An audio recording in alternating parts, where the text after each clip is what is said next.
നമസ്കാരം. ഞാൻ ഇപ്പോൾ നിൽക്കുന്നത് കടയ്ക്കൽ ഗ്രാമപഞ്ചായത്ത് 15-ാം വാർഡ് മണനാക്ക് വാർഡ് കേട്ടോ. നമ്മൾ ഓൾറെഡി മണനാക്ക് വാർഡിൻ്റെ വേറൊരു വീഡിയോ ചെയ്തിട്ടുണ്ടായിരുന്നു. സോ വീണ്ടും വീണ്ടും ഞാൻ ഈ വാർഡിനെ മാത്രം ഇങ്ങനെ ടാർഗറ്റ് ചെയ്യുന്നു എന്നൊരു സംശയം ചിലപ്പോൾ നിങ്ങൾക്ക് തോന്നിയേക്കാം.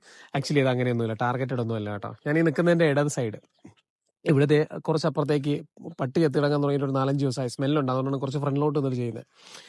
അപ്പം ഞാൻ പറഞ്ഞു വരുന്നത്, ഒരു പട്ടി ചത്ത് കിടന്നിട്ട് അതിനെ എടുത്ത് മാറ്റാൻ വേണ്ടിയിട്ട് വാർഡ് മെമ്പർ വരണം, വാർഡ് മെമ്പർ വന്ന് അവരുടെ നേതൃത്വത്തിൽ എടുത്ത് മാറ്റിയാലേ അതൊക്കെ എടുത്ത് കുഴിച്ചിടാൻ പറ്റുള്ളൂ, അങ്ങനെയുള്ള ബാലിശമായിട്ടുള്ള വാദങ്ങളൊന്നും അല്ല കേട്ടോ.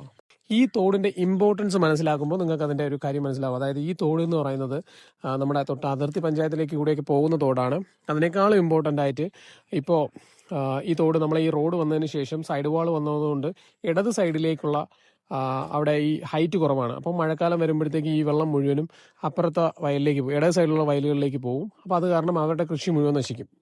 ഓൾറെഡി ഇവിടെ നെൽപ്പാടം, നെൽകൃഷി പൂർണ്ണമായിട്ടും ഇല്ല. വംശനാശം വന്നു എന്ന് വേണമെന്നുണ്ടെങ്കിൽ പറയാം. നെൽകൃഷി പൂർണ്ണമായിട്ടും നശിച്ചിട്ടുണ്ട്. പക്ഷേ നമ്മുടെ ഈ കടയ്ക്ക ഗ്രാമപഞ്ചായത്തിലെ ഏറ്റവും വലിയ നെൽകൃഷി, എനിക്ക് തോന്നുന്നു ഈ ചിറയൻകീഴ് നിയോജക മണ്ഡലത്തിൽ തന്നെ ഏറ്റവും വലിയ നെൽകൃഷി നടക്കുന്നത് നമ്മുടെ ഈ തൊട്ട് അടുത്ത വാർഡുകളിലായിട്ടുള്ള 13, 4-ാം വാർഡൊക്കെ ചേർന്ന് സംയുക്തമായിട്ട് ഏലാപ്പുറം പാടശേഖര സമിതിയുടെ നേതൃത്വത്തിൽ നടക്കുന്ന നെൽകൃഷിയാണ്. സോ ഈ തോടിനകത്തുള്ള വെള്ളം അവിടെയുള്ള ആളുകൾ രാവിലെ എണീറ്റ് കൈയും കാലും മുഖമൊക്കെ കഴുകിയിട്ടാണ് അവർ വയലിലേക്ക് ഇറങ്ങുന്നത്. സോ ഇതുപോലെ ഇതിൻ്റെ ഇടയിൽ എന്തെങ്കിലുമൊക്കെ ചത്ത് കിടന്നാൽ പോലും നമ്മൾ ഈ സ്മെല്ല് വരുമ്പോൾ മാത്രമാണ് അറിയുന്നത്. മഴക്കാലപൂർവ്വ ശുചീകരണത്തിന്റെ ഭാഗമായിട്ട് നിർബന്ധമായിട്ടും ക്ലീൻ ചെയ്ത് പോകേണ്ട ഒരു തോടാണിത്. അപ്പോൾ ഞാൻ മനസ്സിലാക്കുന്നത്, വാർഡ് മെമ്പർ ഇതിന്റെ പെരുങ്കുളം ഭാഗത്ത് ഏതോ സ്ഥലത്ത് JCB അങ്ങോട്ട് ഇറക്കിയിട്ട് അതിന്റെ സൈഡിലുള്ള പുല്ലും ഇതൊക്കെ പറിച്ച് കളഞ്ഞിട്ടുണ്ടെന്ന് മനസ്സിലാക്കുന്നു. എനിക്ക് തോന്നുന്നു അവിടെ ചെയ്തിട്ടുണ്ടെന്ന് തോന്നുന്നു. പക്ഷേ നമ്മുടെ ഇമ്പോർട്ടൻസ് ഏതാണ്? ഇത് നമ്മുടെ ഇമ്പോർട്ടൻസ് മീൻസ് ഏറ്റവും പ്രധാനപ്പെട്ട ഒരു തോടാണിത്. ഞാനതിന്റെ ഇമ്പോർട്ടൻസ് വീണ്ടും പറയുന്നു.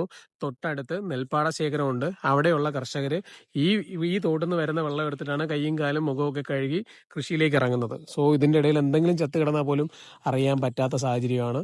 നേരത്തെ പറഞ്ഞ പട്ടിയുടെ കേസ് ഞാനിതിനായിട്ട് അനുബന്ധപ്പെടുത്തി പറഞ്ഞു എന്നുള്ളതേ ഉള്ളൂ കേട്ടോ. എന്തുകൊണ്ട് മഴക്കാലപൂർവ്വ ശുചീകരണ പ്രവർത്തനത്തിന്റെ ഭാഗമായിട്ട് ഈ ഏലാപ്പുറം ഈ തോടിനെ ഉൾപ്പെടുത്തിയില്ല എന്നുള്ളതൊരു ചോദ്യമാണ്. തൊട്ടടുത്ത് ഓപ്പോസിറ്റ് 2-ാം വാർഡുണ്ട്. വേണമെങ്കിൽ ആ 2 വാർഡുകളുമായിട്ട് സംയുക്തമായിട്ട് ചേർന്ന് ചെയ്യാമായിരുന്നു. 2-ാം വാർഡിന്റെ അതിർത്തിയും കൂടെ വരുന്ന ഭാഗമുണ്ട് ഈ തോടിന്റെ. സോ 2 മെമ്പർമാരും കൂടെ ചേർന്ന് സംയുക്തമായിട്ടും ചെയ്യാമായിരുന്നു. പക്ഷേ എന്തുകൊണ്ടോ ചെയ്തില്ല. അതിന് മറുപടി പറയേണ്ടത് വാർഡ് മെമ്പറാണ്, ബന്ധപ്പെട്ട അധികാരികളാണ്. നമസ്തേ.